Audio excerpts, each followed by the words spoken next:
5 reasons you're not losing weight on a ketogenic diet. First of all, understand that you don't want to lose just weight. You want to lose body fat. We don't want to be losing bone mineral density. We don't want to be losing lean muscle mass. We don't want to be losing our hair. We want to lose body fat. And that brings us to the first reason, the number one reason why so many people have trouble when they're starting a ketogenic diet. And this is due to the piss poor information that's being pumped out there by the keto repeatos who found a few old school blogs and are jumping on YouTube parroting misinformation in a very short-sighted way. A lot of these people are telling you to avoid protein, that protein will turn into glucose in the body. And this is not true. Gluconeogenesis is the process through which your body can make glucose from both amino acids, certain amino acids, and the backbone of fatty acids. Your body will do this from either dietary fat or dietary protein, or the protein that's already in your body, the amino acids that are already in your body. Gluconeogenesis is not initiated just because you eat protein. Gluconeogenesis is initiated when your body needs to perform this important task. It is not the enemy of ketosis. Gluconeogenesis is required for ketosis. You have to understand that gluconeogenesis is not your enemy. If you couldn't perform gluconeogenesis, if you couldn't create glucose from both amino acids or the backbone of fatty acids called glycerol, you wouldn't be alive today, and you wouldn't be able to get into ketosis or burn body fat at all. Certain parts of our body require glucose. We need to create that glucose, and the body will do it as it needs. It doesn't do it just because you eat protein. It does it as needed. So that brings us to number 1. The first reason why people aren't losing weight on keto, while they're not losing body fat on keto, is because they're afraid of the most important macronutrient to eat, and their satiety is not increasing because they're not getting enough protein. We all require a certain amount of protein.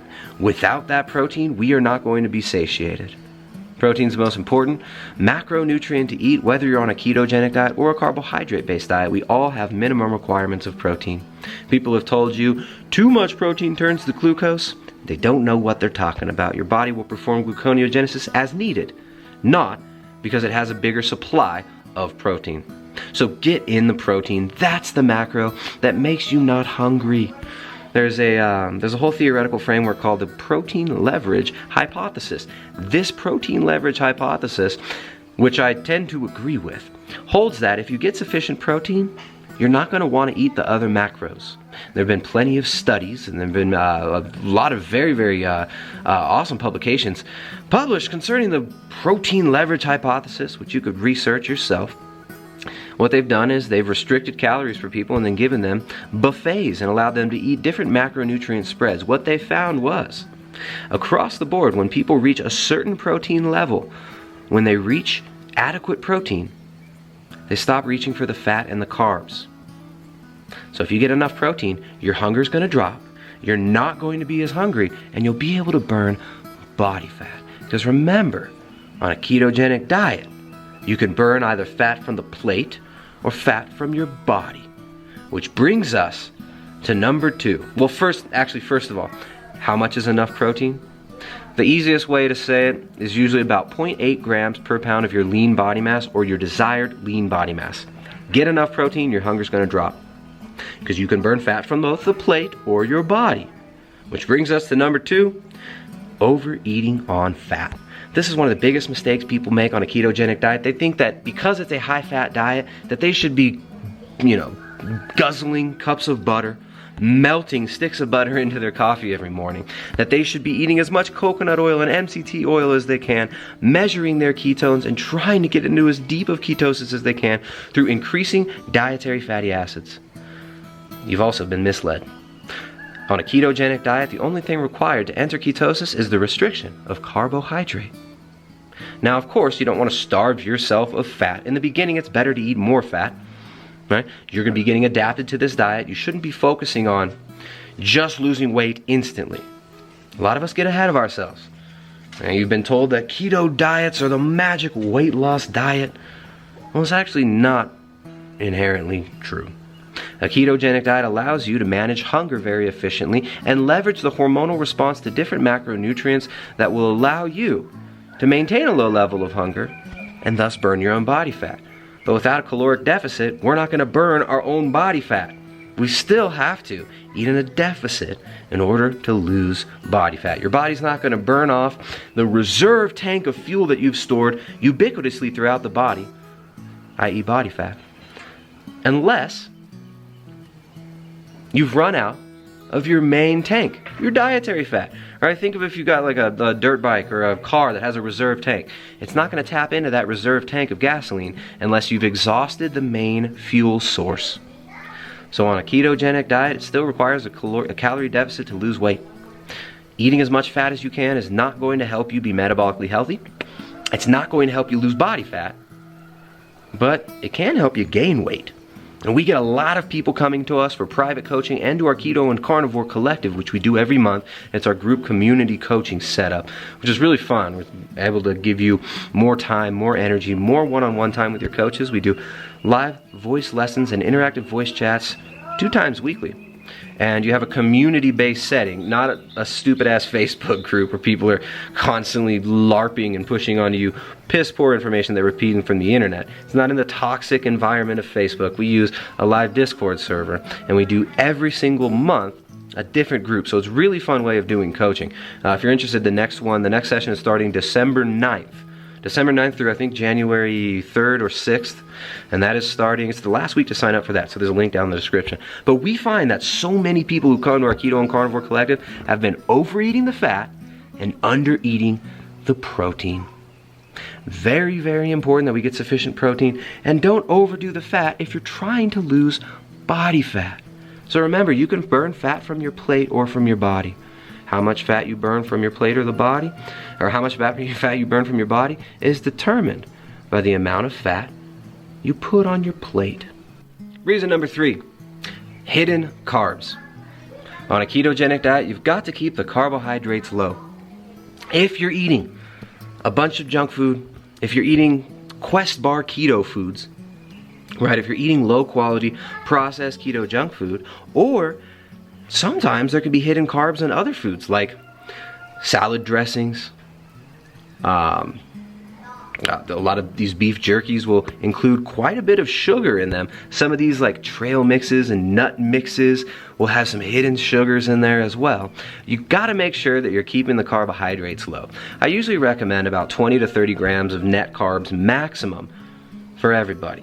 All right, that's a good number that's going to get most people into a ketogenic state. Now, of course, you don't need to be measuring your blood ketones all the time. That's a waste of time, money, and energy for most people. But in order to get that ketotic benefit of having low hunger and high satiety, carbohydrates should remain low. So make sure that you're eating whole, unrefined, nutrient-dense foods. Don't just go for the Keto Quest pizzas or the Quest bars or these artificial sweetener-laden junk foods where they play a lot of games with net carbs. If you're going to be counting net carbs, do that from whole unrefined foods. The only carbs in your diet should be, and these are optional, low glycemic vegetables, right? And then some fruits like avocado is actually a fruit. I think, is cucumber considered a fruit? Cucumber as well. You want to stay low glycemic or non-glycemic carbohydrate sources, and carbohydrates are optional on keto. What we found over the years is a lot of people do very, very well on a carnivorous style keto diet where they're eating mostly from the animal kingdom. A majority of your plate, regardless if you're doing a carnivore diet or a keto diet, a majority of your plate, a majority of the calories you're consuming should be from unrefined, whole foods, nutrient-dense, animal proteins and fats. Right? So you shouldn't be eating a bulk of your calories from things like nuts, seeds, processed and refined stuff that has a lot of artificial sweeteners where they play games with like allulose and these weird crappy artificial sweeteners. Stick to nutrient-dense foods that you made yourself. Foods that don't have a label with 100 ingredients on them, and you won't get those creeping carbs, and you hopefully will be able to get in that ketogenic state where your hunger's low and we're able to eventually burn body fat. So reason number 4, that a lot of people do not so well on a ketogenic diet for fat loss, reason number 4 why you might not be losing on a ketogenic diet is you're just not tracking altogether. right? If you're not tracking your macros, if you're just going out eating whatever you want and it's keto friendly, you're not going to lose body fat. We still have to be in a caloric deficit in order to lose weight. So you want to leverage the satiety-inducing properties of keto foods. Foods like steaks, eggs, bacon, right? Eat the nutrient-dense, unrefined animal foods. Create a solid foundation of habits of preparing your own foods. And track your dang macros. A lot of people are not tracking. They're just eating keto foods, and that might work for a little while. That might work for a lot of people. Or they don't have to track, they just eat mostly keto foods and they lose weight, but eventually it will stall out, and you've got to, you got to track. So track your macros. This is why we put macros on all the recipes in our cookbook, the Ketogenic Edge cookbook, the training manual for low carb, ketogenic, and paleo cuisine. And there's a link down in the description below. If you're looking to create a solid foundation of food prep habits, check the book out. My wife spent a long time making this book. All the macros are actually fat loss friendly, right? We're not loading you up on the dietary fat because we know that a lot of people doing keto are doing it for fat loss. So we made the book as essentially the book we would have wanted to have when we started keto. So it trains you how to make most nutrient-dense keto foods out of whole unrefined ingredients, right? It's not a bunch of Quest bar crap, not a bunch of artificial sweeteners, and there's no artificial sweeteners in the entire book. And we show you how to make the most nutrient-dense parts of the animal, the organs. So in the odd bits section, we show you how to make things like bone broth, but as well as, we also show you how to make foods like liver and heart, how to use the most nutrient-dense and affordable parts of the animal, which can definitely help to leverage the powerful satiety-inducing effects of eating a nutrient-dense, unrefined, ketogenic diet. So check out the book. There's a link in the description below. It's finally available in print. The last reason why you might not be losing weight on a ketogenic diet is you're just in a rush, right? The point and click, get a result society that we live in, where all this information is instantly available at your fingertips, all this entertainment is available at your fingertips at any time. People just don't have patience anymore. You've got to understand that it takes time to lose body fat. How many years did it take you to gain the body fat that you're carrying around now, which you're trying to lose? It didn't just take a few weeks of poor habits. It takes years of those habits in order to gain all that weight. And it takes time, and it takes refining of our habits, not just dietarily, but also the habits of rest and relaxation, getting proper sleep, getting your proper circadian rhythm, getting natural light exposure when you can, avoiding artificial light at night to help sleep, rest, and recover, right? Movement throughout the day, building lean muscle mass so you can metabolize the fats. It takes time to lose body fat, and it takes time preparing and curating the new foundation of habits that you need to maintain to lose that fat that you've already gained. So don't get ahead of yourself. If you're so obsessed with what the scale tells you every single day, you can become very demoralized and disheartened. So it's important to remember that it takes time. You've got to find a way of eating and of living, whether that's keto or carnivore or just, if it fits your microwave, if it fits your macros diet, whatever it is that you're doing, it takes time to establish the new habits. And there are victories that go far beyond the scale, right? Like getting rid of sugar cravings, getting rid of this addictive binge restrict cycle that a lot of us get on when we're trying to lose weight. It takes time to rearrange our relationship with food, to rearrange our relationship with ourselves. So sometimes the scale doesn't tell you everything that's happening. That's another thing. You might be impatient, you might be getting on the scale, and the scale tells you you're still the same weight after 2 weeks on keto, right?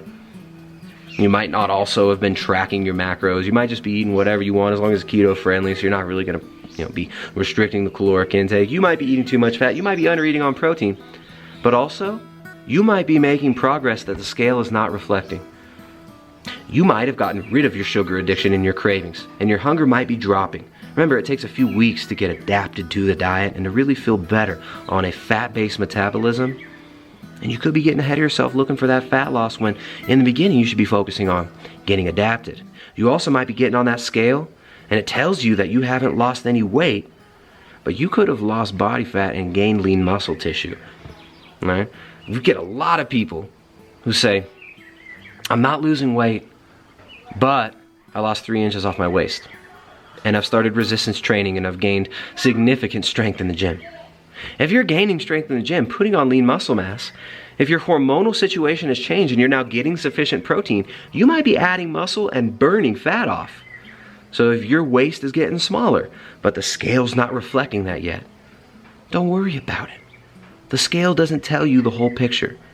The scale's not telling you how much progress you've made in establishing a good relationship with your new fuel sources.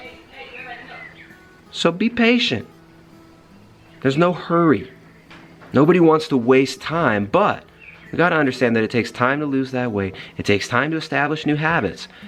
And we've got to maintain the dietary habits that allow us to lose weight if we want to keep the weight off.